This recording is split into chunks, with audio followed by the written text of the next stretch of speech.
Hello po, I'm back. Carlos, please follow my page po. May share po ako sa inyo.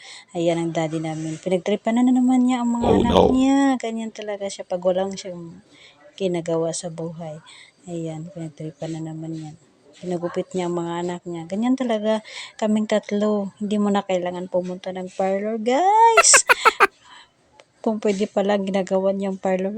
Ang saya-saya. Oh yeah. Ginagawa niya, my God. Pwede pa lang ang room namin, ginagawa niyang parlor. Hindi mo na kailangan. Kasi saya niyang ginagawa. Oh yeah. Galit ako niyan kasi ang ano na, liit na ng buhok niya. Tapos sabi niya, ang ano daw, ang ganda. Ganda daw sa ginagawa niya. Ganda-ganda sa mga ginagawa niya. Action-action pa. My gosh. Yan talaga ang ginagawa niya sa aming tatlo. Hindi mo na kailangan. Di ba? Action yarn. Ayan, promote mo yan.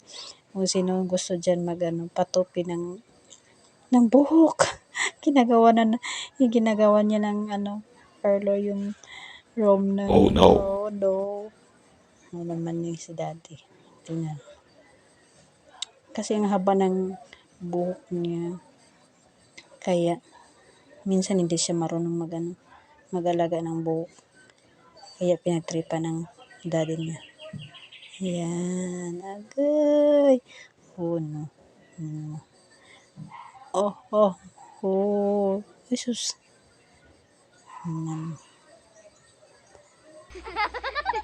Magkasundo kasi silang dalawa. Papa's girl yun. Ayan. Daddy's girl ka talaga masyado. Kung anong ginagawa niya. Ayan. Kung anong sinasabi ng daddy niya. Yun. Nagagalit po ako niyan. Kasi sayang kasi yan sila. Happy sila sa ginagawa nila. Yan mo guys. Ayan. Daddy mong talented. Lahat na sa kanya. Marunong gumawa ng bata. Marunong mag-alaga. Nasa kanya lahat. Where to go? Tingnan mo guys. Ang sayang. Yung haba ng ganda-ganda sa sarili. Pa! Ganun. Proud pa ang daddy. My God. Thank you guys.